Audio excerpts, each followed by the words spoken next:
My guest this week is Sahan Jayasuriya. Sahan is a music writer and musician based in Milwaukee, Wisconsin. Throughout his 20s, he wrote for a handful of Milwaukee-based publications like the Shepherd Express and Milwaukee Magazine, covering local and national acts with a focus on artists' influences and creative processes. When not writing about music, Sahan plays in the Midwest's slowcore band Goodnight and Good Morning, and his new book, Don't Say Please, The Oral History of Die Kreuzen, has been published by Feral House Books. And it gives me great pleasure to welcome the Revolutions Per Movie, Sahan Jayasuriya. Hi, Sahan. Hey, how's it going, Chris? I'm doing all right. I know that a lot of you out there either love Die Kreuzen or are obsessed by them like we are, or have never heard them or couldn't crack them. So I just want to tell people listening, this is a band that was beloved by Sonic Youth and Steve Albini and Neko Case and Dinosaur Jr. and Fucked Up and Ian MacKaye. And it's a really amazing story about trying to change within the American hardcore scene, just wanting to do what you want to do, which is the most punk thing you can do. The most punk thing you can do is just go where you want to go. And whether people in certain scenes can allow their favorite bands to change. Your book gets it from the beginning to the end. And I just wanted to say that to the listeners. This book is amazing. It took you, how, 10 years to make? All of my 30s, yeah. Mm. Oh, my God. Yeah. And they're a really fascinating subject to pick because to me, they represent a band that, like, to me, seemed larger than life. They're on Touch and Go, so they had the status. But like I said, it was you had to go where this band went, or they were going to leave you in the dust. What made you want to do this complicated, difficult oral history of this band from Milwaukee? Yeah, I mean, first thing I just gotta say for listeners, thanks for having me on here. It's a pleasure to be here to talk with you, and I appreciate you saying such kind things about the book. I'm from Milwaukee, Wisconsin, and I'm proud to be from the Midwest. And in some ways, I feel like the Midwest is kind of underestimated. You know, even people who are like super innovative who don't live in the Midwest anymore but have Midwest origins, it seems like that part of their story is often like the only forgotten part. And I'm someone who grew up loving punk and hardcore, you know, from the time I was in like my early teens. Like a lot of people in, you know, their late 30s or late 40s, like we heard Nirvana or, you know, like Green Day or even like the Beastie Boys and all these people who are like championing, you know, punk and hardcore. And that eventually led us to find things like Black Flag, Minor Threat, Bad Brains, Void, you know, all that sort of stuff. Mm-hmm. And I got really into all that stuff along with the stuff that was kind of more contemporary at the time, things like American Nightmare and Converge and all that good stuff. And, you know, when you're 21, you're kind of arrogant. You kind of figure, oh, I've seen it all. I've heard it all, whatever. Yep. Right. We've all been there. And I was working at a record shop. It's no longer with us in Milwaukee called Atomic Records. And my boss at the time was just, you know, making conversation and he was just like, oh, his name's Rich. He was like, oh, like, have you heard Die Kreuzen before? And I was like, no. He's like, oh, you should, you know, he kind of like hype it up. He's like, oh, they're from here. You should check it out. And he lent me I'm sorry guys, but a bootleg copy of Cows and Beer. There was some bootlegs of Cows and Beer floating around, at least the Midwest at the time. Right. And that was their first 7-inch EP from '83. Right. The first 7-inch. And, you know, I wasn't really expecting much because he didn't say like, oh my God, this is amazing. He's just like, oh, you should check it out. And this is all in the intro. I'm kind of paraphrasing this, but like when I listened to it, I was just blown away on so many levels by how tight it was, how focused it was, how aggressive it sounded, how aggressive the vocals were. And I kind of thought out loud, like, why did it take me so long to hear this band? Because this is amazing. Yeah. And over the next couple of years, it was just a thing that fascinated me a ton. And, you know, I would see some of those guys, you know, because all of them, except for one member, they lived in Milwaukee. One guy lived in Austin and recently relocated to Milwaukee. But I would see him around. I would just ask him questions like, well, what did you do with this? And how did you get this sound? And the more I asked them questions, the more I found I just had more questions. And About 12 or 13 years ago, I did like a really short form piece about the band. They did a really small run of reunion shows in 2012. And I just thought, oh, this would be cool to just do like an article about them.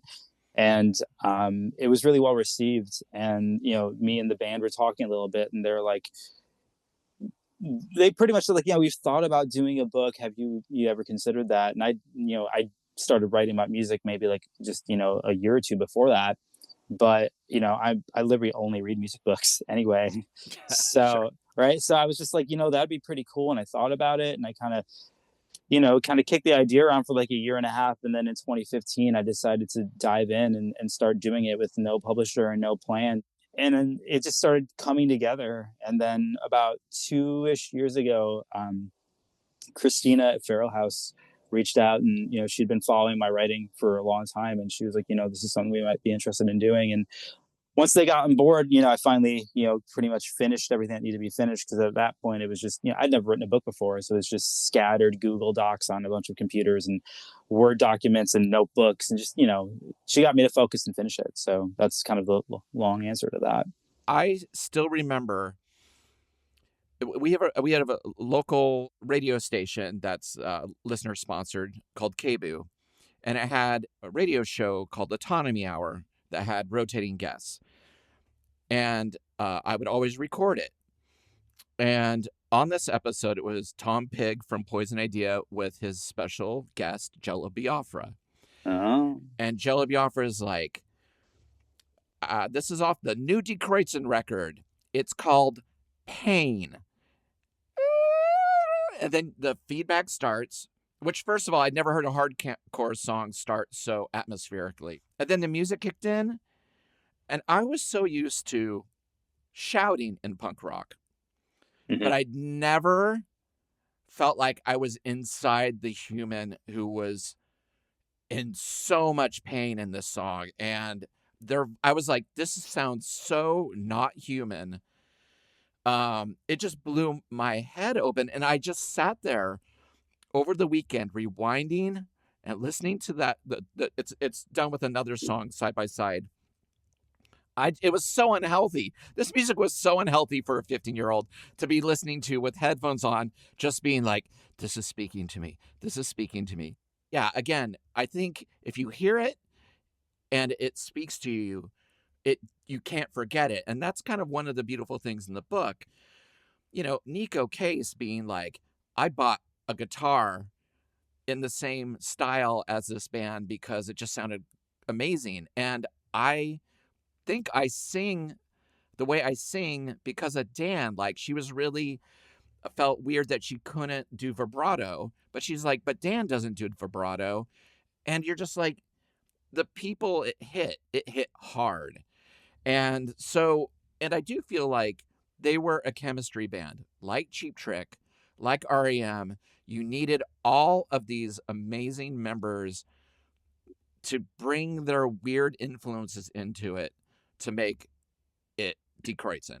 100%. And like that first record, and we can talk about that a little bit, but like when that record came out, it was, from the press that I've found, it's like universally lauded. Like the acclaim is just like kind of unanimous. Like, this is a really good record. I think people were familiar. They know about the one review that ran in Maximum Rock and Roll at the time. It just said, this is fucking great. This is fucking great. Like 12 times in a row. Yes. And so many people bought the record just on that recommendation. Now, mind you, it doesn't say anything about what it sounds like, but no, that's the power that, Maximum Rock and Roll had at the time. It was kind of like at one point, if you got like a best new music for Pitchfork, there's people who would just buy stuff, sight unseen, just because that's all it took for them to, want to check something out.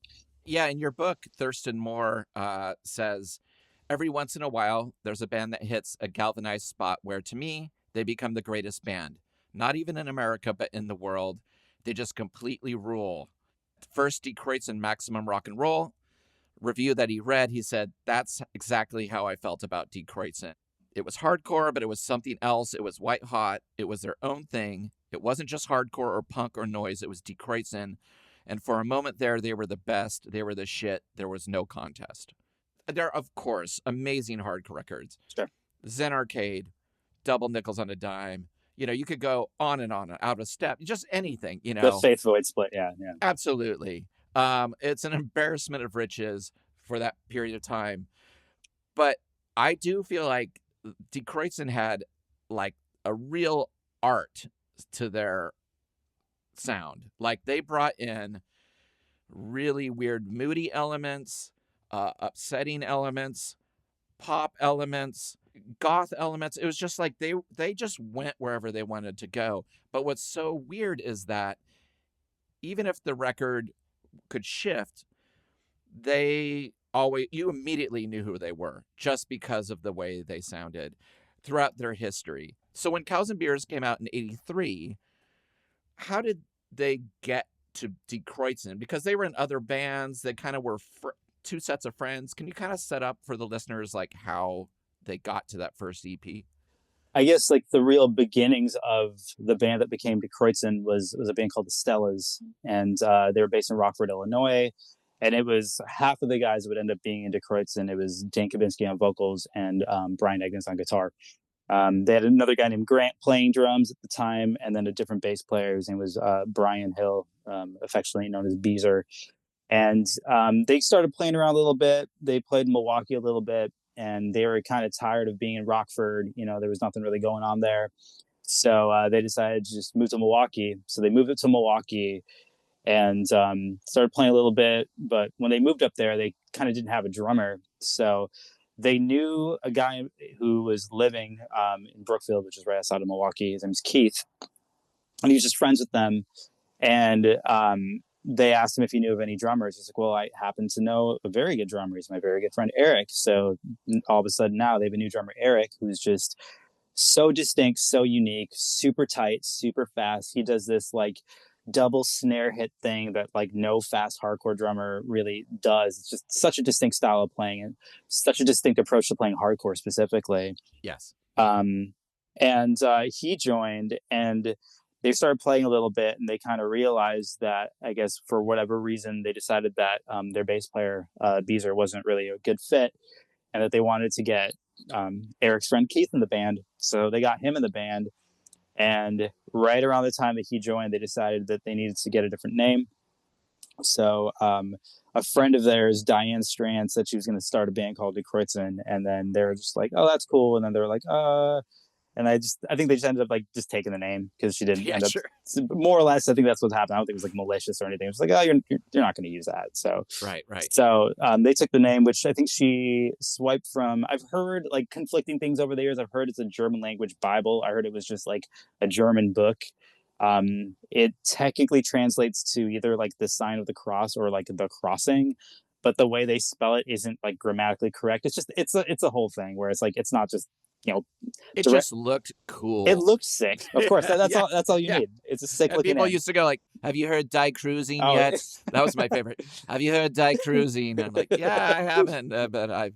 Yeah, okay. I'm gonna let that go. I mean, it's amazing. I mean, there's people in this book who should know better who say their name wrong. So I'm not throwing anyone under the bus. But yeah, But yeah, I mean, the combination of those four people, again, at the time they were like, they'd heard Circle Jerks and the Germs, and they're like, let's try to be the fastest thing ever, which is right, that's what we all did at a certain point. Sure. Early 80s hardcore, it was like, how fast and how complicated can we make it? Mm-hmm. And the first EP is like, it's setting everything in motion. Keith's rapid style of bass playing, which I still don't know how he does. It's like, it's amazing. It's so weird.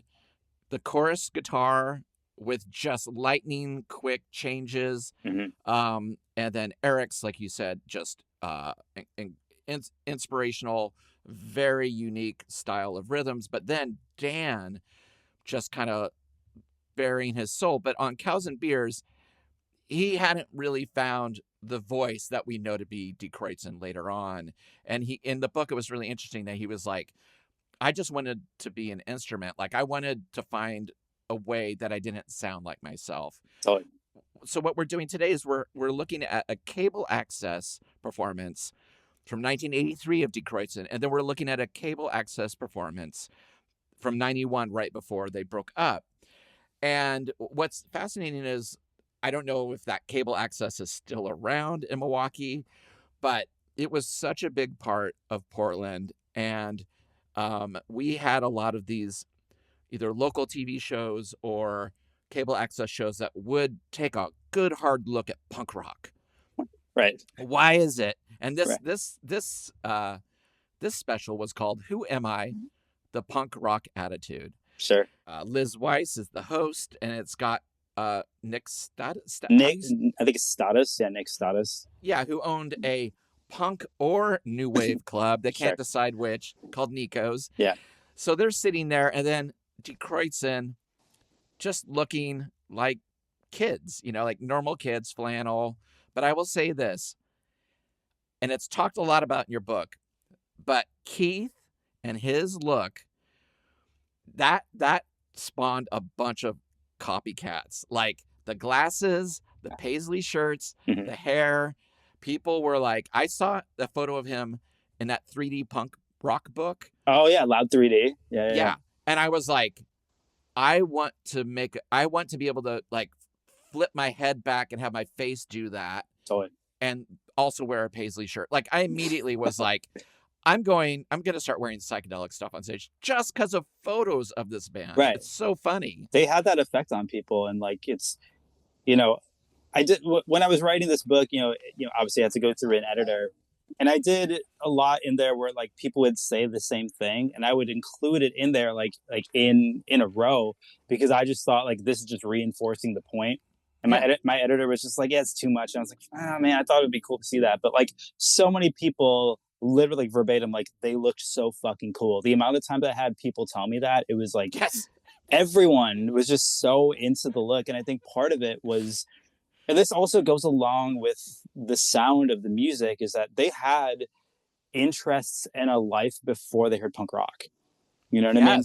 And the even Cows and Beer, like as early as it is, like everything that band did was influenced by not just what they were into at the time, but everything that came before. Yeah, I mean, Keith wrote a letter to Circus Magazine basically saying, we strongly object to the letter in issue 157. This Queen freak had no right cutting down Angel, one of the best new groups to appear on the rock scene in many years. I mean, right there, I was like, okay, I get that. You're also talking about Brian's love of Van Halen. I'm like, oh my God, it was all there. I totally get it. Mm-hmm. He's trying to play Eruption and on then 16, playing the record on 16. That's amazing. That's amazing. It's so weird that, they, especially in live photos, and you'll see it in your book, it's like they just projected off the page in photographs. It's amazing. But any photo of them just standing there is like really funny. There's like every album from their second album on, and it often had a photo of them in a field or on a tugboat or like in like an Arctic setting. Sure. And they always look so miserable compared to when they were on stage. It's so funny. But it also, I remember my band at the time being like, we need to go take a picture in a field right now, because we just got Oktoberfile.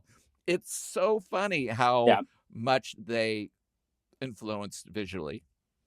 Thanks for saying that. I mean, they need to hear that more, because those are guys I still see around. I mean, I see them. I mean, I live in Milwaukee. They live in Milwaukee. So, I see those guys. I mean, a lot of the photos in the book comes from them. So I'm always going back. We're like, hey, here's your photos back or whatever. And I always try to tell them like, hey, and like, they're very humble, but like, they're just like, oh yeah, cool. Like, I think they don't really know what to make of it sometimes, because it's just like, I would imagine it's a little weird for someone to tell you how awesome you are, so. Well, it's also weird. They're one of the few bands where you see the photo and they sound like they looked. 100%. So many times I saw bands and I was like, oh, what's this? And then I got the record and I was like, oh, it's totally different. Totally. But there's something about these four individuals that, again, we were waiting for stuff to come out. Like I was waiting for the second album. I was waiting for the third one. And so you're kind of not ready for what's coming next, And sure. So, but in this cable access thing, it's really funny because they're very upfront, you know, like they're answering stupid questions very fairly and being very patient.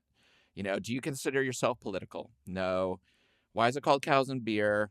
You know, what's your relationship like with your parents? You know, just a typical, I don't know what to ask you, I've never heard you kind of Sure. situation. What's your favorite color, pretty much, right? Like, Yeah, yeah. And, you know, of course, the conversation of is punk rock, you know, violent and, you know, them having to be like, oh, you know, the media wants you to see what it sees, you know, which is such an 80s conversation where mhm, you're being patient to basically trying to be like, no, everyone's cool. Like it's a cool universe we've built here. And we're not right, here to, you know, like burn down your house. We just want to make music and right. pick our friends up off the floor, you know? It's kind of like in the '90s. There was that whole conversation on shows, maybe not public access, but on shows like maybe like Geraldo or something. They'd always have those episodes about mosh pits, right? And Oh, that yeah. was such a hot topic, you know, in the '90s. Like, oh, my son broke his spine at a Pantera show, or you know what I mean? Yeah. And it's great because I remember I got to play on cable access a couple times in the 80s, and it was exciting because there are cameras there. Sure. You've got a stage, you're kind of like, I don't know who's watching, and you can just see them. They're just waiting to get on stage so they can destroy 100%. for 17 Yeah. minutes. Well, it's also like you can hear like when they get on stage and she's giving her just like, you know, maybe not her final remarks, but before the performance, she's doing whatever.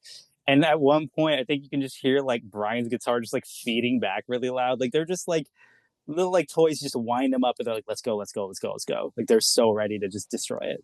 It's so funny. So right before they go on, she does say, like, I'm intrigued to introduce you to the music of Die Kreuzen. But before that, she says, student operations will directly be following the show. After this, we'll have CPR, the ABCs of Life.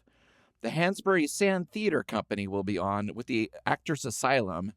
Then we'll have Menopause, the Technique of Massage, Irish folk music, and DJ and J patterns. It's like, this is what is coming on afterwards. And it just, you're like, I can just see it. I'm so glad that's in it because it So just it, shows, yeah, the people here are not set up to record this well. They don't know how to capture the action. It's student based. both of these videos, in fact, were done by MATC, which is the Milwaukee Area Technical College. I got to shout out the technical college system. I work at one myself, so I, I understand the value of things like that.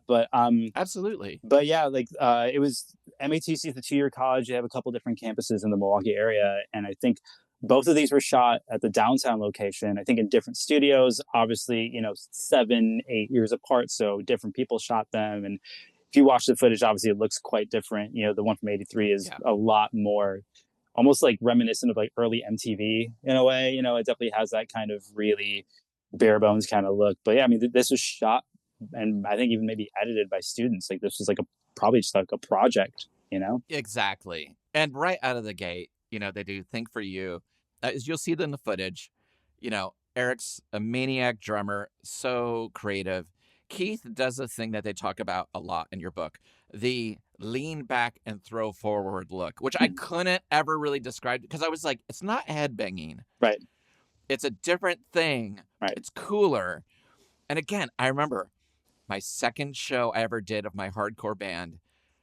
I saw that photo and I was like, I'm going to try to do a Keith here. I don't know what he's doing. It's amazing. It's so funny, like how impressionable I was, but at the same time, these things live with you. You know what I mean? It just looks so cool. I think Dave Pajo described it as like a single emotional headbang is what he called it, right? Yeah, totally. And I love, and again, in the hardcore, at least for me, I found it incredibly diverse. Mhm. Even though it had parameters, and there were a lot of copycat bands. But I love that the Crucifix sounded like no one else, right? Totally. And Killdozer sounded like no one else, right? And so the fact that this band ended up on Touch and Go seemed perfect Sure. in terms of like, you know, Big Black, Butthole Surfers, Urge Overkill, Die Kreuzen, Laughing Hyenas. Like that's that body of work from that label. And the fact that that label, even though Corey Rusk, who was in the Necros and was the owner of the label and produced several of their records, at times had to catch up with them too. Had to be like, oh wow, okay, we're in the studio and this sounds nothing like what you did before. He was so supportive of like, well, I said I wanted to sign you. I'm going to put out what you bring to me. And I just think that label and that ethos really personifies, I think, what a band like Die Kreuzen was wanting to do. Right. And I think, I don't think he signed them as friends first, but, he met him, they were probably in the same age range. They're just, guys in a band. He just really liked their band, Right. And yeah, he pretty much said, he just said like, yeah, well, I like your band and want to put out records by your band. And this is what your band's doing. So, this is what we're going to do. And like, I think I came away from all the research I did for this book. I came away with a somehow even greater respect for Corey. I already had tons of respect for him. And he gave me so much of his time, which I later recently found out that he doesn't really do interviews at all. So wow, okay. For him to talk to me for 4 hours was pretty special. And he had tons of, kind of unrelated stories he was telling me that were just amazing. He's a really great guy. But I think the record industry, would be a lot better place if we had more people like Corey who were just supportive of artists, Totally. even independent labels, there's certain people who are on certain independent labels who maybe haven't paid any other artists and now they're, yes. Doing other things. And it's such a bummer because like there's so many of these classic records that, super classic records that, we'll never be able to hear, a remaster of because the tapes are gone, but also they'll never really, the artist will never own them because this person has them. And it's just like, it's such a bummer. And I just love that specifically labels like Touch and Go and Discord existed, to, document these scenes and also be just like fair and treat artists well. Absolutely. So in this performance, which songs in this era speak to you the most? Like I love that first album. I think it's so good. And yes. I can say this because one of the band members said it. It's kind of like one big song, it's 20. I totally get it. You know what I mean? Like it's like 21 songs in that first album, which again is like, they didn't say this, but I think part of it too is like this sort of scarcity mindset of just like, I'm jumping ahead a little bit, but like when they did Cows and Beer, the songs on there, those songs ended up on their first album. They just re-recorded them. And I think my assumption is just like, recording time back then was like such a luxury, right? To go and record in an actual recording studio. So I would assume, even though they didn't say this to me, I would bet that they're just like, well, like, I don't know if we're going to be able to do this again. Let's give them everything we've got. And Eric even said to me about the public access performance, he's like, I'm pretty sure we just played everything we had. We didn't plan, this is how it's going to go. Keith's like, we didn't practice for that performance. We just practiced like we did any other way. And I think a big key that you can really see on this performance is that, like, yeah, they definitely practiced. They're just so tight and in sync with each other. And you see these moments of like Brian looking at Eric, like, giving him cues and stuff like that. Like they clearly they just knew what they were doing and they communicated so well with each other when playing music. And it was just like, it's like these four people are specifically like 25% responsible for why this is the way it is. Like everyone is of equal importance. And then together they make something that's greater than just, the four individuals. Yeah. And it's funny, that they were from Illinois, where Cheap Trick was from. Which is a huge influence. But it's interesting as they come out of this EP. Was that when they went on their first tour and kind of broke up for a while? Right. So the self-proclaimed Tour for Life, they actually allude to it in the interview. They say like, "Are you playing some shows?" Like, "Yeah, we're going on tour." And it was, when I went back after interviewing them and watched them, it was like, oh, they're talking about the Tour for Life. And it's interesting because for the most part, there's not really any conflicting accounts in this book. But like, I've heard them say before that they were planning to relocate out there, and then I heard them say no, like there's no way we could have relocated. So maybe like they had this sort of like idealized version of like, oh, we're going to live in California, and quickly realize that they couldn't. I think that's probably more or less what happened. Sure. But yeah, their plan was just to go out west. And, at the time, touring and booking tours was so different than what it's like now. I mean, Yeah. forget pre-internet. This is just like, this music is relatively new, and it's just about networking and knowing people and using interesting ways to make long distance calls and all this kind of stuff. And so they knew a couple people. They knew a band called the Offenders. They knew MDC. They knew people who are just around, and probably got some help through like Maximum Rock and Roll. That's how people would book tours. And so Sure.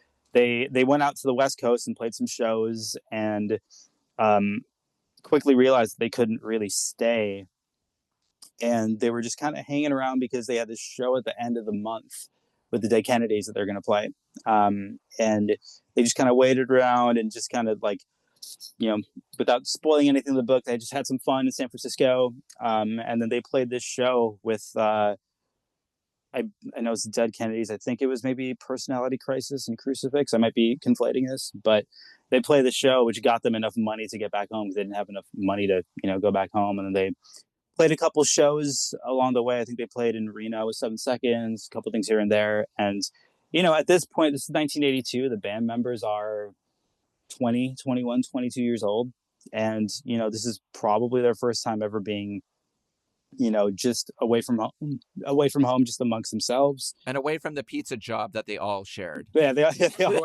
all worked at a pizza spot here called Pizza Man. Yeah, and Yeah. and they just kind of failed to mention that like they were all leaving at the same time, and they would just kind of get up and go. But I think they just weren't used to being away and being together, and any person at that age group, just being away for the first time and spending all this time together and not really always having money and maybe not eating the best or eating at all and all this kind of stuff. That coupled with just like, just arguing just about anything, band, I hate to break it to everyone, but bands, they argue. That's what you do. And they break up. And they break up. So, Yeah. I think they were just kind of fed up with the whole experience. And by they specifically, I mean, Brian, the guitar player, I think when they left, he just like, I didn't really have that much fun doing it. I just kind of thought like, maybe this is like not for me. So he left. And then that just kind of resulted in the band. Like, I guess we're done. And, for all intents and purposes, like maybe not that specifically, but that is the story of so many hardcore bands for that time period. They did 1 7-inch, or if they're lucky, 1 7-inch, maybe some of them just did a demo. Right. Which, leading up to the Cows and Beer record, they were on a couple compilations. They're on a comp called the Master Tape and Charred Remains, and this really awesome tape called Code Blue, which if you haven't heard, there's a really sick cover of Champs by Wire that they did that is top notch. It's so good. Yes. But they broke up, and then they, started talking, I think probably a couple months later. And prior to them splitting up, they had met Corey Rusk.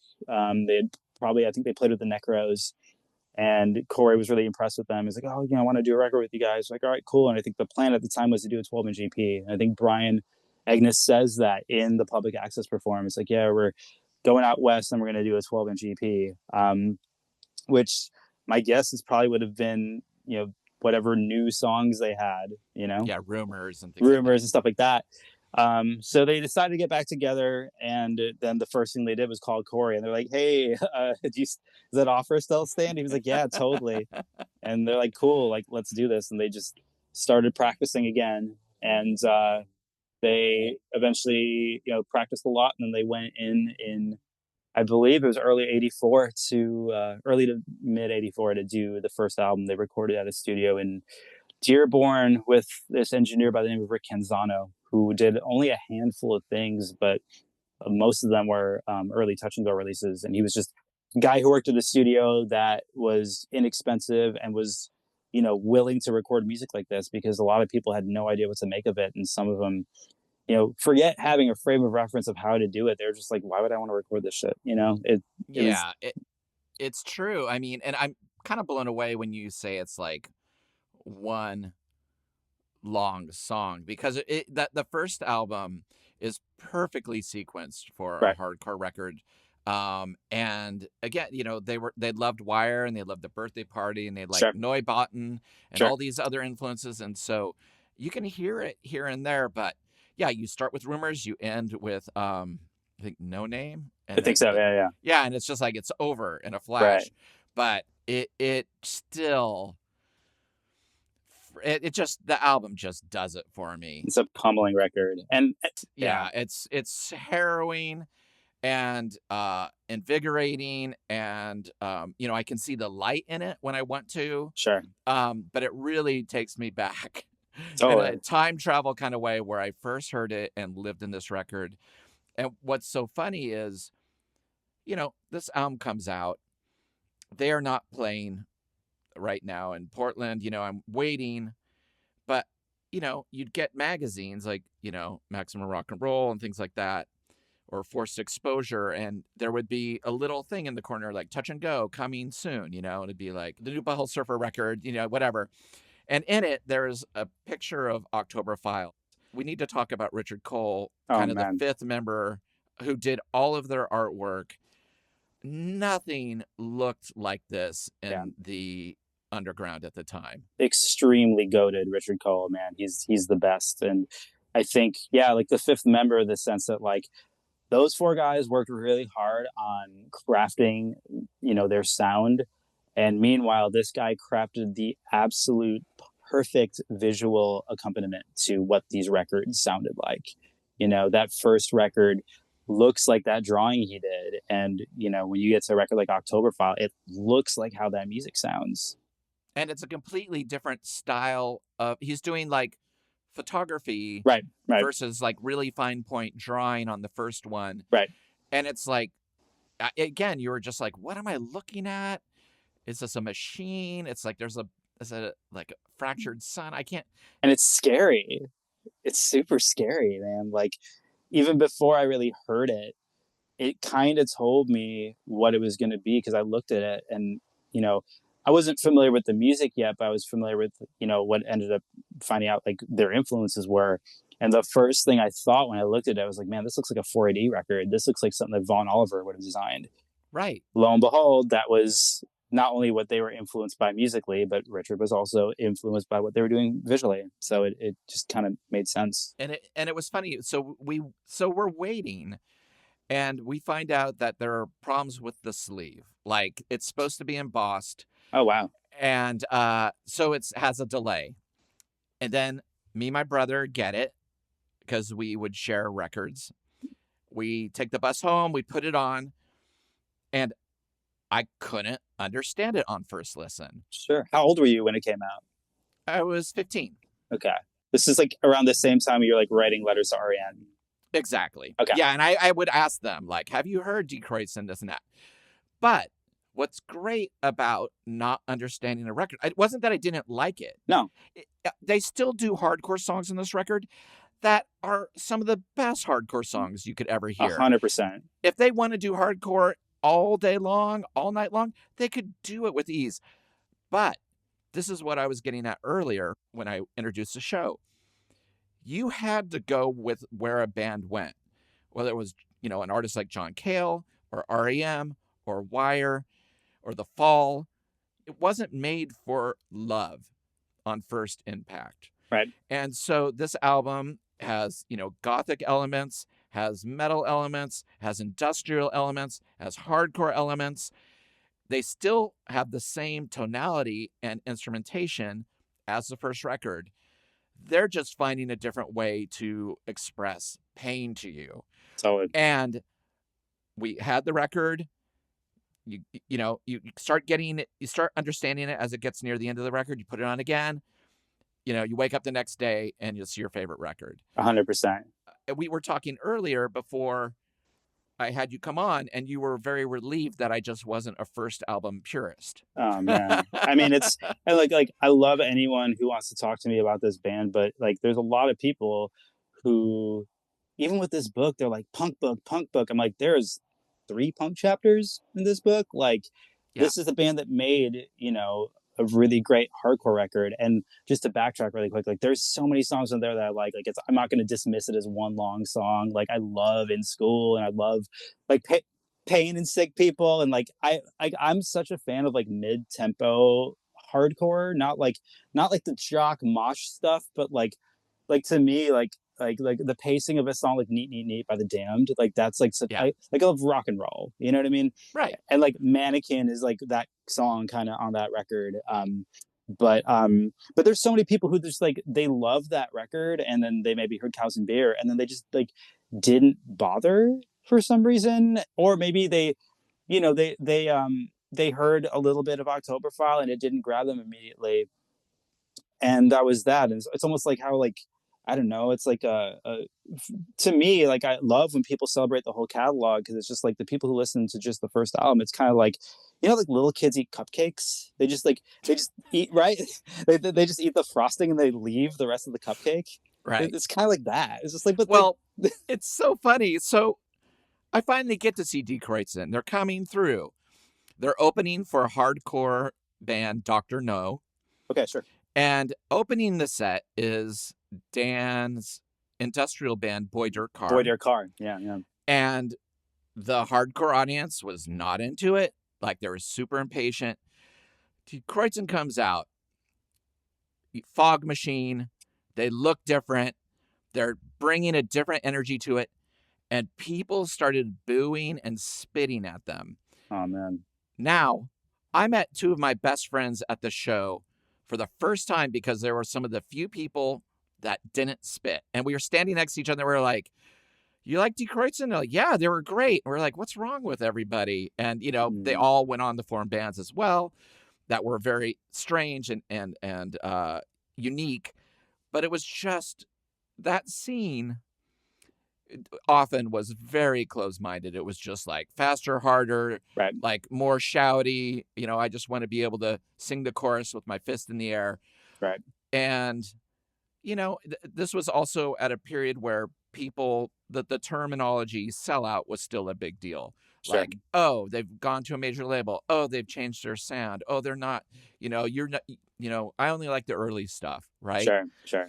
It was just a bummer, you know, to just be like, I finally get to see them.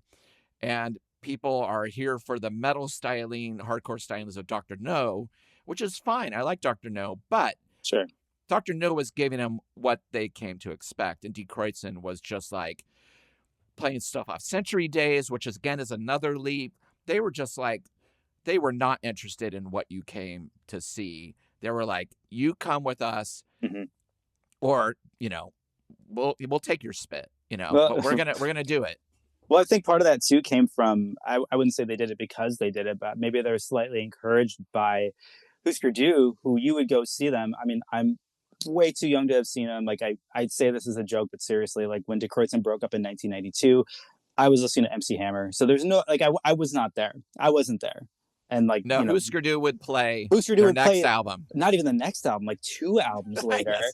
Right? No, I remember I saw them many times. And well, Guided by Voices, when I was in Guided by Voices, Bob all the time was like, here's the next album in its entirety. It's out in 4 months. He was like ready to go. Here's the side project I've done. Right. But the audience was ready for it in a way. Right. And also, like, Husker Du's growth was like a lot more glacial than it seems like. Sure. I remember getting this in an arcade and being blown away. I was like, man, this guy's singing. And all he was doing was going, da, da, da, da, da, da, instead of going, da, da, da, da, da, da. Yeah. And all he had to do was go, da, da, da. And I was like, oh, my God. You know? Yeah. And, you know, bands at this point, they were touring all the time. They were writing all the time because they're like, yeah, we're in a band. This is what we do. Yeah. You know, we don't have any money. We live cheap. You know, housing is cheap. Food is what it is. You know, we're just going to do what we can. Right. But it was amazing, the pushback. So the MRR, the Maximum Rock and Roll review of this record was, what is it? It's This Fucking Sucks. This fucking sucks. What is it? I think he alludes to the first review where he said, this is fucking boring. This is fucking boring. And right. Like, instead of doing that, he says, like, but seriously, something to the effect of just like just some sort of backhanded references to like Aerosmith and Led Zeppelin. And like, this is the same magazine that was singing their praises, you know, like not even 2 years before. At that point, maybe 2 years before. But, and that's kind of indicative of the time. And I think it's so interesting too, because, you know, if you make something that people really, really, really like, they want more of that same thing, and the interesting thing about hardcore and punk is that more times than not, especially around this time period, because there's so many other amazing things happening um, in the underground in the States and in Europe.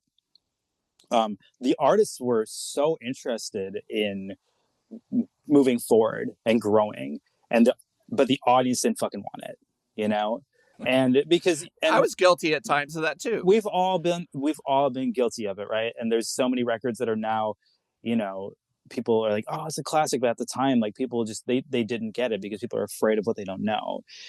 And I think when you make something people love so much, they just want you to do that over and over again. And especially for punks, like if you want that, like, yeah, go listen to NoFX because that's what they do, right? But Yeah.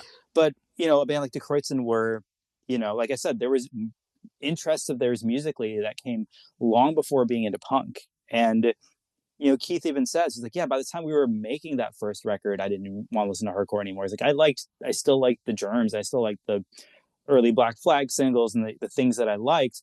But he's like, he said like there was a point in time I was listening to Murmur like all day, every day. Like Yeah, it he's was, walking back and forth to work. Yeah, yeah, totally. like and like obviously like yeah, I love a lot of music, but like God, Murmur's so good, and who's saying that I shouldn't be able to like both things, right? Yeah.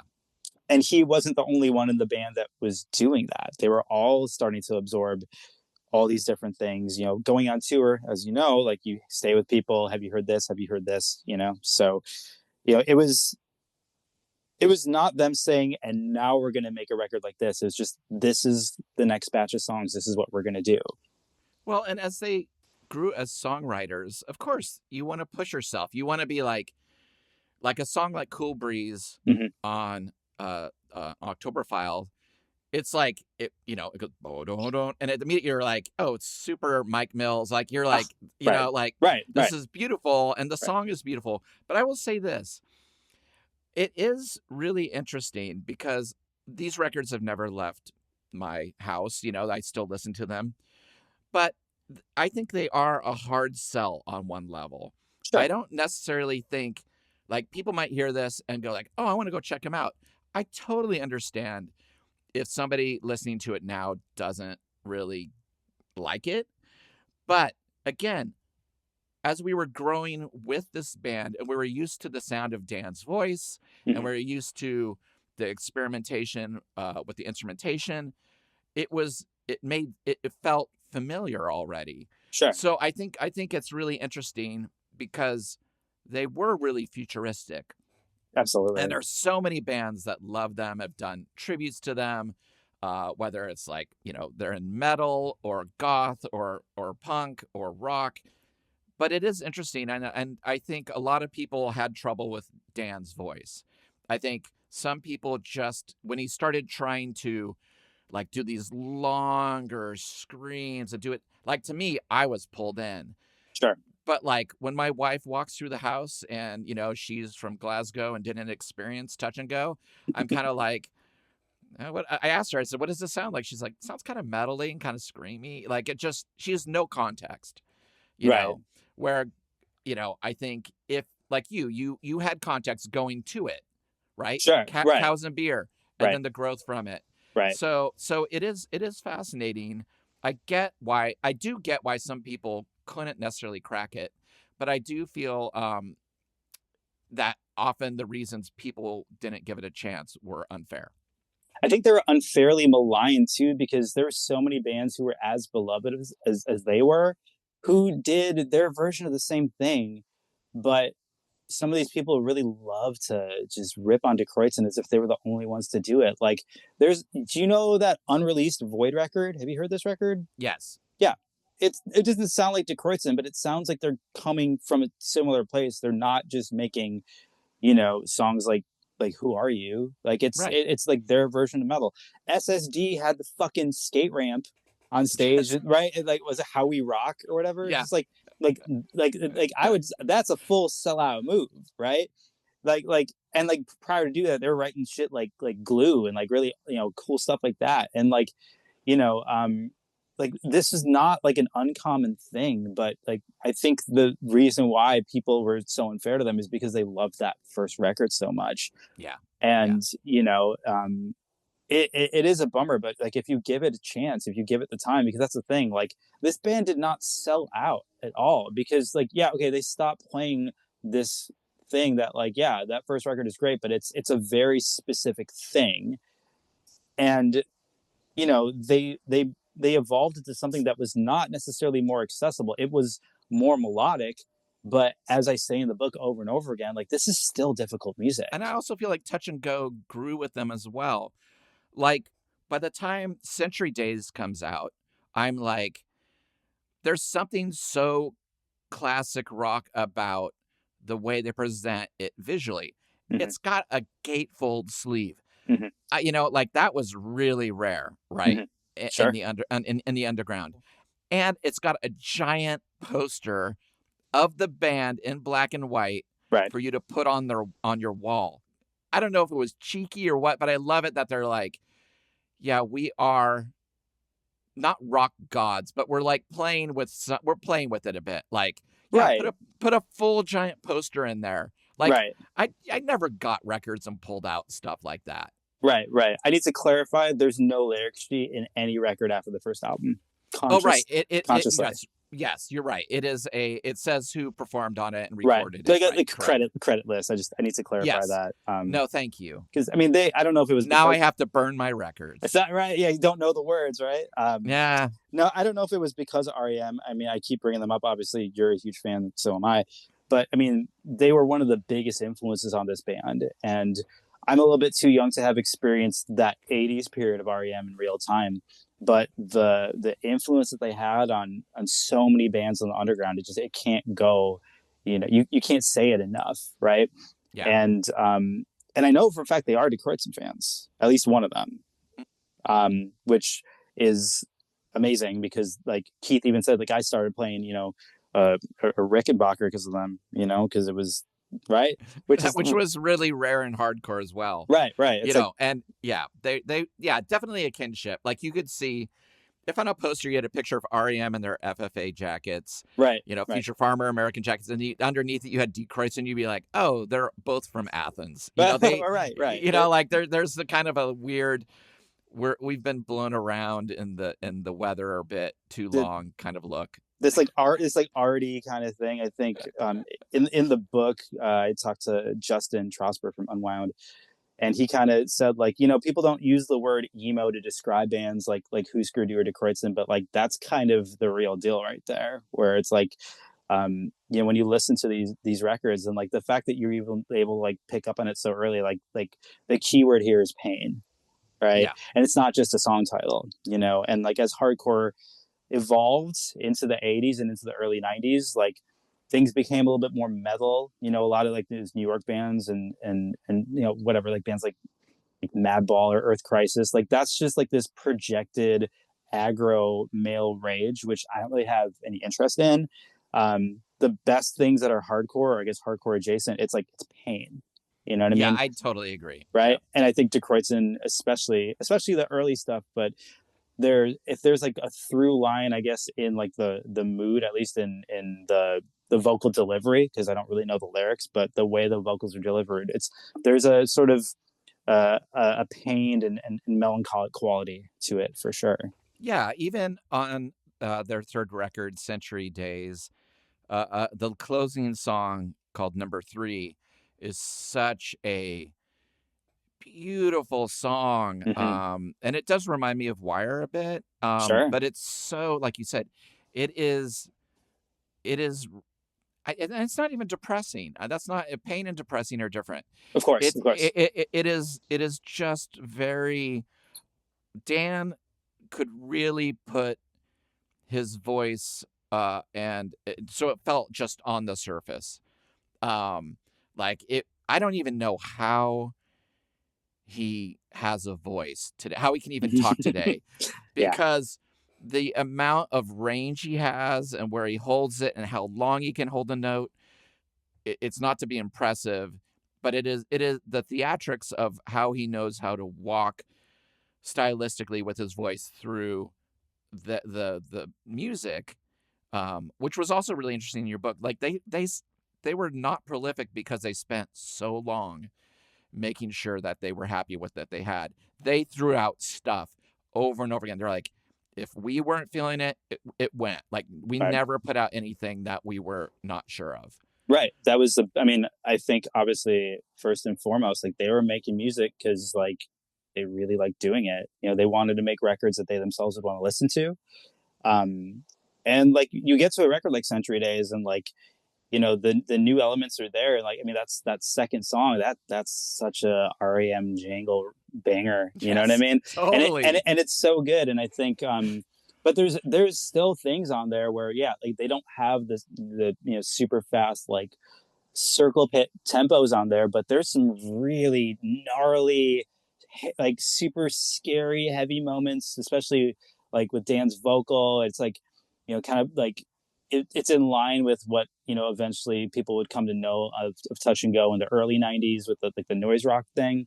But, you know, obviously a key player in the band's story at this time and through the rest of their career was the entrance of Butch Vig, who made that record not at Smart. They could have made it at Smart at the time, but the drive from Milwaukee to Madison was a little bit, so we met him halfway, and they recorded at a studio in a city called Waukesha.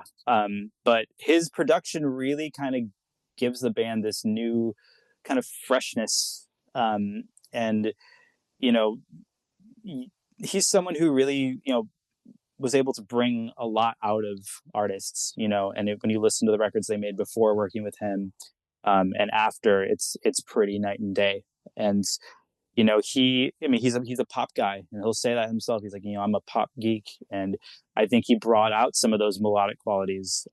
But you know, there's things like new equipment. Like Brian had this crazy guitar that Kramer made that was like a stereo. There was like two input jacks, and he would run it into 2 amps, but the guitar itself had like 6 potentiometers on it that they acted as like balance knobs. So like if you have like a stereo, it's like a left and right channel, but it was like amp 1, amp 2. So he was running, like, sorry for the people who aren't gear dorks, but he was running a JMP and a JCM 800, and he had 1 amp EQ'd one way and 1 amp EQ'd another way, and one of them he sent this like DOD, like it was like a chorus or like a flanger set, so like really really slow. It wasn't really subtle, but this subtle modulation, and he sent that to 1 amp and sent 1 set of strings to that amp.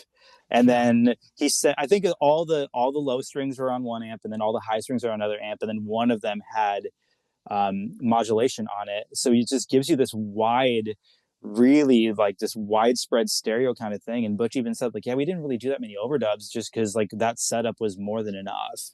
No, you watch footage of them playing on you know, YouTube. You can find like live shows from this era, and yeah, he plays every damn weird little freak out on the thing. It's really like he does not deviate from, like, if the solo is on the album, the solo you're going to hear live, and you're going to hear these weird little elements and pulls and pushes. But he doesn't even look like he's trying. Like no, that's the other thing. It's like, yeah, they're effortlessly cool. Yeah. Even in your book, it's like, yeah, I got a cigarette and my flat top and my trench coat on, and I look great. It's just like, yeah, it's like you're just like, what the hell? Right. It's amazing. You know what's so funny about their sound too is the last note of any Die Kreuzen song always sounded like they were ending on different keys. Like they'd be like, it was like they would go to different spaces to end the song, and it's so Die Kreuzen. Right. Like it always had this really kind of upsetting, discordant ending. Right. They rarely resolved the ends of their songs on the final note. Right. And I've always been obsessed with like the language of how they found that last note where it's just Keith goes, oh, you're going over here? I'm going over here. There's the sound right there. Totally. You go, and I go, and it together goes, yeah, right. I mean, again, this just goes back to like you know, they weren't doing the listeners any favors, you know, like it was, and like you talk about, like they did the 7-inch with Pink Flag and Land of Treason by the Germs. they would just do these singles, and like, I personally have like this thing where it's like, I think it's like kind of, especially now, I think it's kind of lame when people like go through the trouble of like recording and releasing a cover song, and it's like, you could just, write your own song, and I think like, Right. what if like, especially in like the age of like TikTok, it's like, well, what if you go viral for this cover song that like oftentimes isn't like an obscure song, like you're doing a cover of a hit song, how do you follow it up with a song you didn't write? It's just like, you become like fucking Alien Ant Farm doing the Michael Jackson cover or something, right? Like, it's just, I personally have like a beef with that, but they, over, their career, they did a couple of covers, and they didn't ever really do them like exactly, how the originals were. Like, even the Germs cover of Land of Treason they do, Dan sings it an octave up, Yeah. and it's so sick. It Yeah. sounds so good. Like, it's I just know. his, Darby had his register and his, Yeah. delivery, and it's just, yeah, like the Germs were not a tight band. The GI is about as tight as they got, and even then, there's still some kind of shaky moments on that record. But like, their cover of Land of Treason is, probably the most by the book cover they did. But they did do Pink Flag by Wire, and it sounds like Die Kreuzen covering Wire, produced by Butch Vig. Like, that's just the only Yeah, way I can, totally. right? Yes. Yes. It's 100% what it sounds like, and it's just like, it just makes it like, obviously, like, I love Wire, I love that record. I mean, I love like the first like probably 4 or 5 Wire records so much, but Yeah, then they changed and they sucked. yeah, right, exactly. Touche. I just, there's so much out there. I can't say I've heard everything, but No, I just had to do it. yeah, you had to Sorry. do it. You had to do it, because like we're all that I'm guy. there too. I get it. Yeah, Yeah. yeah. But like Pink Flag has a very specific sound. You know what I mean? Like, it's like a, like Yes. the guitars are kind of brittle in the very post-punk kind of way. You think about the typical post-punk guitar sound. It's that kind of almost ice picky, like bright Strat, maybe like a Vox. It's really bright, and like it isn't. It's not always pleasant, right? And when you listen to the song, Pink Flag on the album, like, it's great, but like the Die Kreuzen version turns it into like an anthem. They Yeah. give it this kind of anthemic quality, and I think part of it is amplified by, Butch Vig's production. But it's this cool anthemic kind of dirge, and yeah, like we said before, like, they took a lot of time writing songs, so they didn't do nearly as many records as other acts did, but they were growing, and like at that point too, just hardcore had, what became hardcore in the late 80s. You had like the youth crew bands, and you had like, the kids starting hardcore bands that their point of entry was hardcore. They didn't really know music before that, right? So they maybe knew, the first couple of Metallica records, and they heard Dead Kennedys, and they make their own thing. And then you have, some of these kind of, more metally sounding bands, and the people who were making hardcore in the early 80s, if they went on to make other music, that's how you're getting some of those amazing like Revolution summer bands, or Sure. like a band like Fugazi, or something like that. And in their own way, like Die Kreuzen was, progressing in their own way, the same way that those bands were. Yeah, and they were constantly at this point touring all the time. All the time. And they, at a point it seemed like they kind of were doing pretty well, Mm-hmm. and kind of hit a point like a lot of bands do, where I even saw this in Guided by Voices. There was a period where it was like, yeah, there's less people here, it just happens. And the reality of like, oh well, like, what are what are we doing, like, are we still enjoying it? And Right. Cement was the only one I didn't have. Right. And so for me, not long ago, I heard Cement for the first time. I think it's a great record. It's really good. Yeah. It's like, I think it has Dan's best singing on it. 100%. He's really being really thoughtful in the melodies, and they took their time with it. And again, an album where you're like, they're covering so much territory that people later on would eat of theirs and then go into right. it, And even a little bit before that too, because like I think a really important ingredient in the album Cement is a single that they did, I think, a year prior, is a song called Gone Away, which personally, I'm not talking about there it is, like that amazing Richard Kohl sleeve. I think the 7-inch version, I don't know if you have the 7-inch, the 7 Yes, inch where it folded out as a folds into cross. a crucifix, Oh yeah, right? Just I, great. I had to get the 7-inch and the 12-inch. Of course, ladies and Because, gentlemen, look at but it. again, Touch and Go is letting them make a 7-inch that folds out into 7 or 8 different pieces Sure. for a 7-inch. For a 7-inch, yeah, it's like, that's so cool. Yeah, but that song specifically, I feel like that is kind of what laid the foundation for the Cement album. But Yes. In the book, I call Gone Away their single best songwriting achievement, because I feel like it takes everything that they did well, minus the speed. The speed had left the building at this point, but it takes everything that they did and it puts it into this beautiful, like, 3-minute pop song. As much of a pop song as they could write, that's kind of the closest thing you got. And even so, like, Dan still had to scream in it. Like, they were never going to give you full on, like, the pop gem. They still had to kind of steer it into a little bit difficult territory. But it's this gorgeous song in 3/4 time. It has this kind of rolling quality, and the bass line, it's like everything is just so locked in. And, they released it as a single because I think they hadn't done anything in a little while. And I really think that if they maybe just waited and put that on Cement, I think that Cement would have gotten a little bit more attention, because I think that song is amazing. I really love that song. That's great.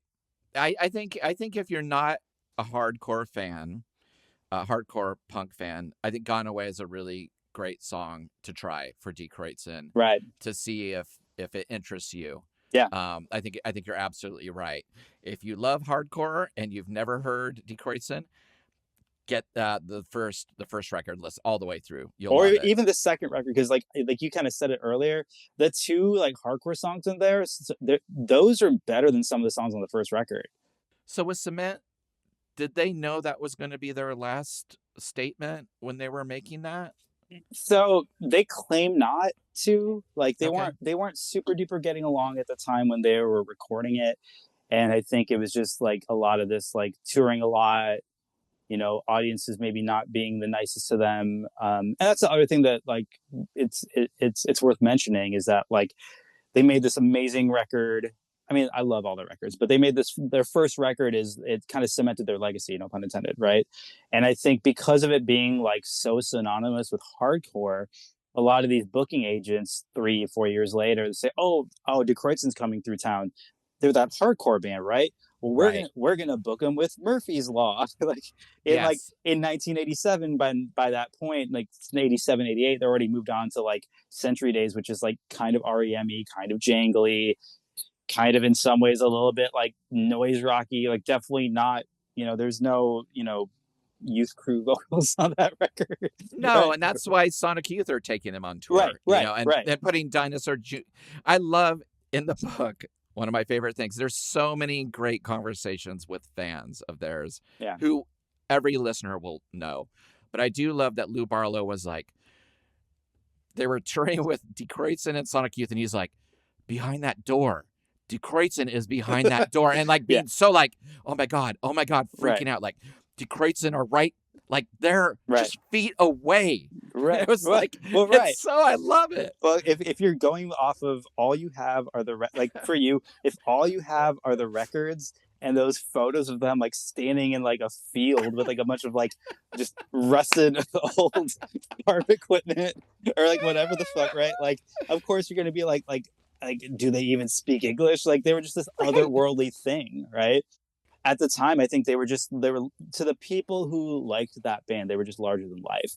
But I think they weren't playing, I should say, they weren't always playing to the right audiences. They weren't playing with the sort of people who'd be receptive to them. And I know that they were grateful for, Sonic Youth taking them out and putting them in front of audiences who at least appreciated music that was a little different and a little bit more difficult. Yes. And I think I don't think they technically toured with Dinosaur. I think they did maybe a handful of dates. Yes, it was just a bit. It was a couple of dates.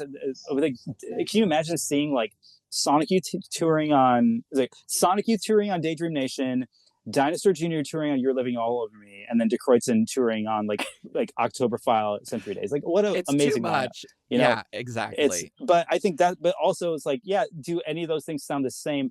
No, but they are unified by them all having this kind of there are these difficult qualities, both with Sonic Youth and Dinosaur. There's like this sort of feedback noise volume elements. And Die Kreuzen had that with the dissonance of the guitars and like the sort of heaviness and sort of difficult quality of some of the vocals and stuff like that. Like they were unified by this like non-pop kind of thing. But when you get booked with like punk bands, especially like you're in Europe and you're like playing a squat with some, like crust band or something like that, like, yeah, they're probably not going to care about what you do. Your book was also very thoughtful, and I don't want to give away everything because it's very sprawling in terms of like there are situations with them thinking that maybe we'll go over here to do records or maybe they kind of were dragged along a bit with promises that didn't happen. Sure. And just the way they make stuff. And again, I just love the stories from people who were touched by Die Kreuzen or saw Die Kreuzen, with Damien from Fucked Up saying it was total outsider music. Yep. Like this was music that was not it was for outsiders. I'm an outsider.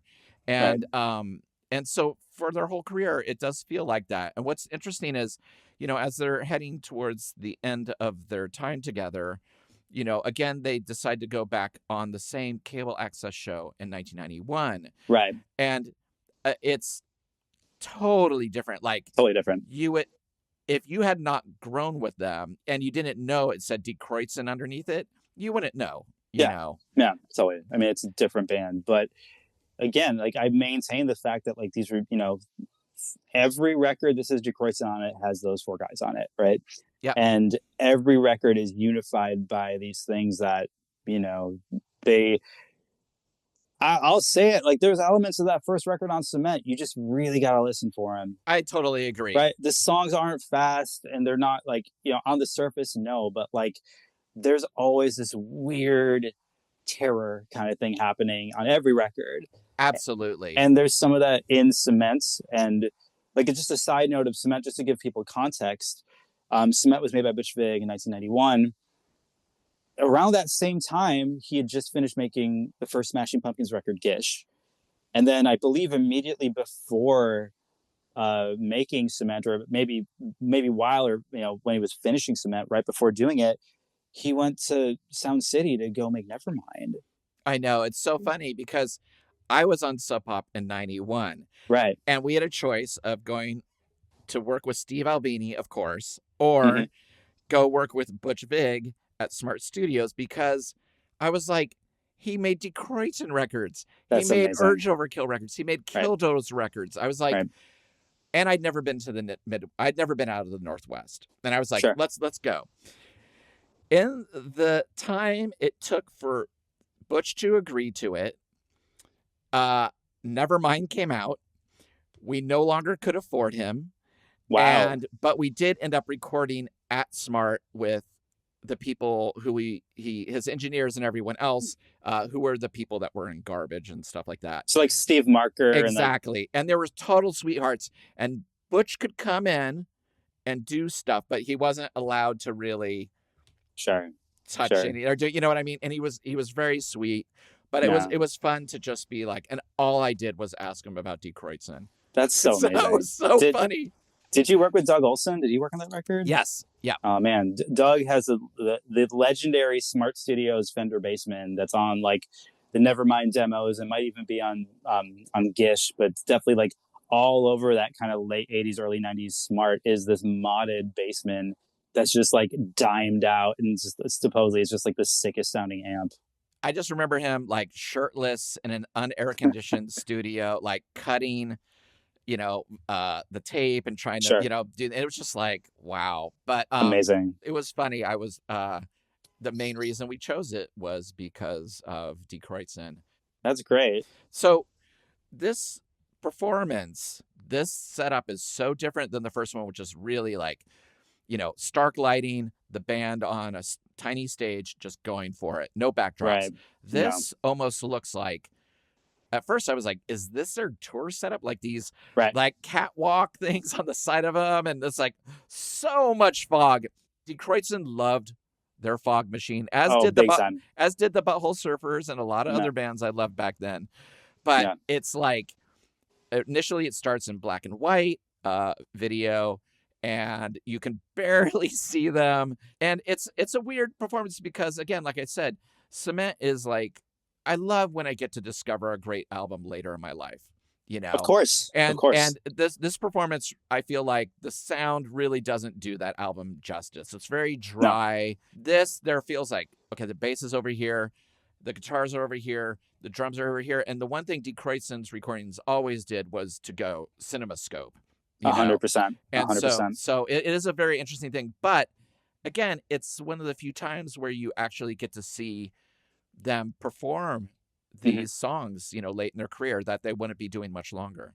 It's so great, like, that we have these two performances that really bookend their career, and it's like, you see them at the beginning, it's like, I hate to even bring up, like, a meme, but it's like that meme of, like, how it started and how it's going, or how it I don't Sure. Yeah, no, I I'm not whatever. I'm not here to talk what about the them. Who kids do, cares? whatever the kids do. Whatever you guys are doing. But like it really is just like both of these things I would just describe as being like these wonderful just portraits of exactly where they were at the time, right? And Yeah.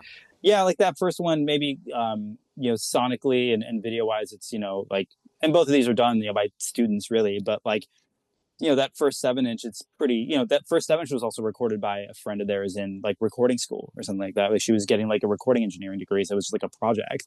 So, it doesn't sound that different from Cows and Beer, but like, yeah, by 91, you're making a record with Butch Vig, you know, amateur, video and audio it's not going to be on the same level. And even like what like Butch Vig recorded a bunch of live songs in theirs on the Gone Away 12 inch. Oh, they're great. They're great. Like his version of "Man in the Trees," which this is somehow the first time we're bringing up. It's the first song on October File. Oh, I know. How can we not? I know. Sorry, "Man in the Trees," but his version of that just smokes the version on the album because it has so much life to it.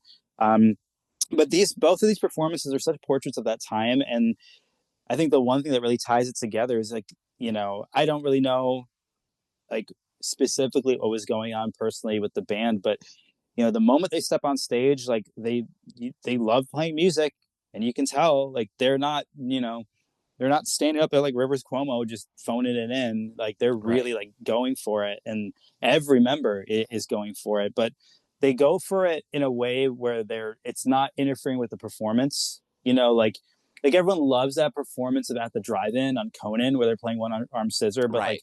they're barely playing the song. They're just kind of falling all over the place. And like, yeah, it's cool to watch, but they don't actually play the song well. Like, I'd much rather hear you guys tear it up just enough, but also like play the song right. And that's kind of, no disrespect to them. I think that was No, I totally intentional. understand You know what I what you mean? mean. Right. Yeah, yeah, yeah. But like, this is kind of like, they're really going for it. And like, the one thing I will say is like, vocally, like, yeah, on Cement, Butch spent a lot of time with Dan doing his vocals, and like you said, it's his best vocal performance, which I agree.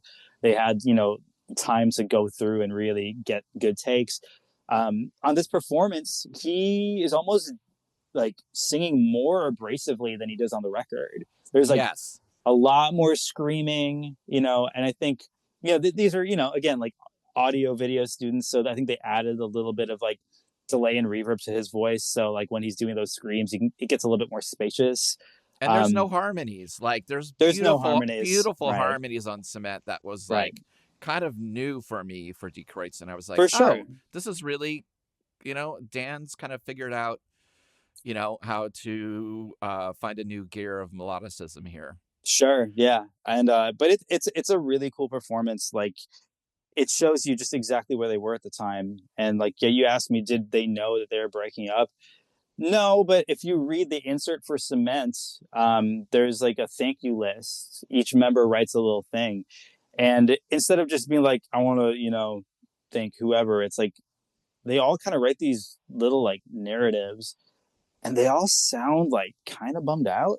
Like Eric talks about like violence in the media, and like around this time too, like a little bit after, it was like when Milwaukee was experiencing the whole thing with Jeffrey Dahmer. Um and and and, and Keith kind of does this like reflective thing where he says like, and I'm paraphrasing him here, but it's just like, it's been 10 years. books have been written, ... Who knows, maybe someday, which is really, really funny to think about. But it seems very reflective. And they're talking about, like, at that point, they've been a band for 10 years. They're, 20-year-old kids. And at this point, they're 29, 30, 31 years old. A Right. lot can happen in that time. And I think they're just really reflecting on that time period. And, obviously, like, I think most listeners of the show know, like, what happened in 91, 92, like a lot changed, where music that was once considered underground was now like the hot commodity for major labels. And, prior to that, there was a few people who were interested in signing Die Kreuzen, and, no fault of their own. They were just like, I don't really know what to do with you guys. Like, the term post-hardcore it would mean nothing to someone on a major label. Like, I think at the time there was a catch-all like college rock or new wave or absolutely. It was something like, college right? rock. College rock, right? But Die Kreuzen didn't just sound like that. People, they were really perplexed because people love to put things into boxes, and they got a lot of good press in Europe, definitely, especially later. I think European audiences really understood those later records.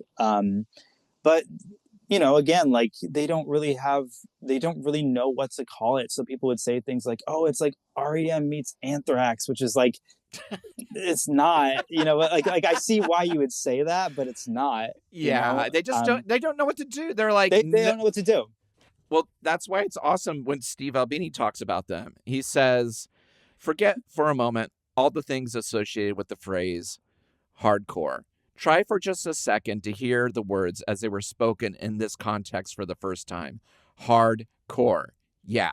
Severe, powerful, unrelenting rock noise with the beat hyped up and the songs overloaded with unrestrained enthusiasm, savvy, and sheer grunt.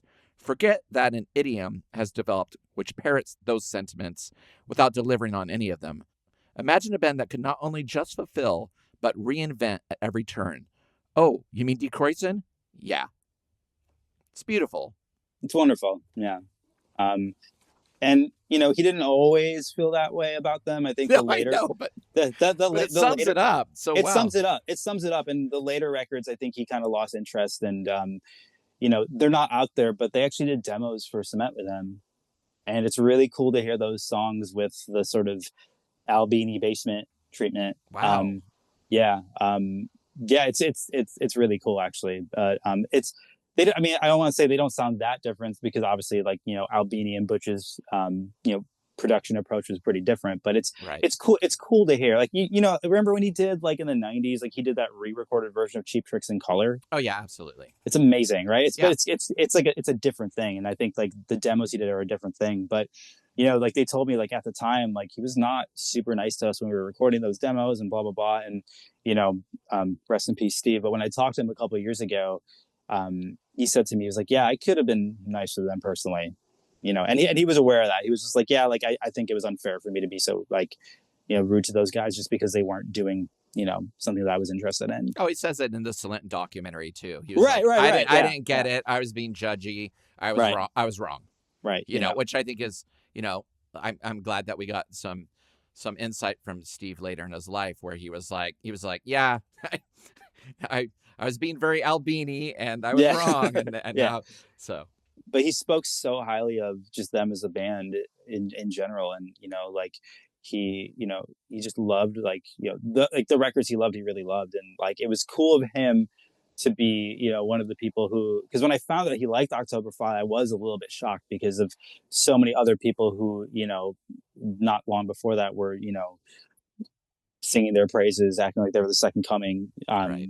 A lot of them are just like, oh, fuck this shit, You could eat all of it if you wanted to. You could be into the Paisley Underground and hardcore and industrial and, punk rock. It was, you were allowed, but a lot of people, this is not a news story, but that's why I loved your book, is like, I feel like whether you had these records or not, it's such a great snapshot of the American underground in the 80s and what was possible, but also the hardships of being an original band that just were like, sorry, we just want to make what we make. And I just thought it was really masterful. And I mean, I'm sorry it took 10 years. I know why it took 10 years, but congrats on wrapping it Thank up. you. It's Thank you so much. People are going to love it. So, well, thank you. I appreciate that. It's just, I've been a lifelong music fan, and like, I don't lay claim to too many things, because that way no one gives you shit. But, like I play in bands, and, I write about music, and, this, that, and the third, but like all these things come from the fact that, I was fortunate enough to be really young and start watching MTV in 1994, and just latch on at a time when, a lot of people were, letting you know that there was more out there. Like if it's Billie Joe Armstrong wearing Rizillo's t-shirts, or Kurt Cobain talking about, like the Daniel Wipers, Johnston, yeah. Daniel Johnston, all that stuff, or the Beastie Boys wearing Minor Threat t-shirts, or, Rage Against the Machine talking about these sorts of things. That they're letting you know, it's like, yeah, we're doing this thing. We're glad that you like what we're doing, but here's where we're getting it from, right? Yeah. And I don't necessarily see that as much anymore. I don't want to sound like, like old man yelling at cloud, but I as you can tell, like I love talking about music, and so do you.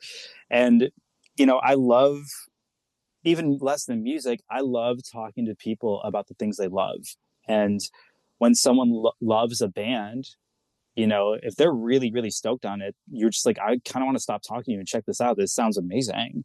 Yeah. And podcasts like yours do that. And that's what I wanted to do with this book. But more than anything, I just kind of wanted to show, like, they did so much and they're so influential. The book is lovely that way. I mean, there are people, again, get the book. There's some real surprises in there with how this band from Milwaukee completely touched and influenced people that are in your record collection. They're all so passionate and eloquent and just loyal. I love that they're all like, from the beginning to the end, I was there. It's really cool. It's great. It's great. And I think for the band to read that too, because like there weren't a lot of people saying that to them back then. Sahan, thank you so much for coming on the show. And thanks, again, Chris. I know this conversation was definitely 1-to-1 in terms of two Die Kreuzen nerds, but as you know, I like to ask the same question at the end of every interview, but I tailor it depending on what we're talking about. So on a scale from 14 being the lowest and 83 being the highest, how many "this is fucking greats" in a row do you give the body of work of Die Kreuzen? I mean, I'm a little bit biased. I'm giving them the full 83, dog. They're so important. Those records are so important. And, whether you're into, Minor Threat and Void and Bad Brains, or you like R.E.M., or you like the Cocteau Twins, or you like, The Birthday Party or Dead Can Dance, or, you just love all those things in a blender in one wonderful smoothie. I think if you're a fan, let me put it this way. If you're a fan of, underground music from the last 40 years, there's going to be something in the Die Kreuzen catalog for you. Or if nothing else, it's going to be a very interesting listen, because it covers a lot of ground, maybe even most, if not all, of the ground of underground rock music from 81 to 92 and all these things that were happening, at that time. Absolutely. You know what? You're right. It is 83. That's what I had here too. Great. I got the answer This correct. is fucking great. This is fucking great, man. And I agree. I feel like I'm going to, you know what? If people have made it to the end of this conversation, here's a special Easter egg I'm going to do. I'm just doing this off the cuff. Write to me at revolutionspermovie@gmail.com. Tell me why you want to discover Die Kreuzen. I will pick the best answer, and I will mail you a Die Kreuzen record so you can experience it. Amazing. I just feel like, why not? I can't buy one for everyone, but after listening to this, if you made it here and you're like, this is curious, but I want to find out from you, which one should I send them? So the person writing needs to tell you the kind of music that they like. Perfect. right? Yeah. And so depending on that, I think it's like, if they say that they really like, because we've covered a lot of ground, we've talked about a lot of things. If they said, oh, I love like the birthday party and this and that, give them Oktoberfile. If, you know, they say, oh, well, I love things like R.E.M. and, you know, Cocteau Twins, give them Century Days. If their email is like straight edge XXX blah blah blah, first album, give them the first record. Sounds great. You know Again, revolutionspermovie@gmail.com. First time I'm doing this. Write to me. The person I'm feeling it the most from, I will send it out because it just sounds nice. Pass it on. What a nice guy. Oh, what a nice guy. He's giving things away, his own hard-earned money. It's like the teacher who gives the students like a Christmas present every year, and it's like, you know, spending his hard-earned money because he loves the students so much. I'm a child of the undergrad. I mean, people wrote letters and they wrote back and sent you a sticker, so I get it. Yeah. You know, I'm of it. So that's so sweet. Thank you so much again. Congratulations. Hey, thanks for having me. And by the Chris. way, we're off air. We're going to talk for another 3 hours about Die Kreuzen. So yeah. See you next time, everybody. Thank you for listening to Revolutions Per Movie. We release new episodes every Thursday on your favorite podcast app and additional bonus episodes every Sunday on our Patreon. The show is a completely independent affair, so the best way to support the show is through our Patreon at patreon.com/revolutionspermovie, where you can get weekly bonus episodes and shows, exclusive limited edition flexi discs and records and CDs featuring guests that have appeared on the show, and other exclusive goods sent to you just for joining. You can follow us on social media at Revolutions Per Movie and also find out more information about our various guests in the episode show notes. Thanks again, and we'll see you next week. Bye.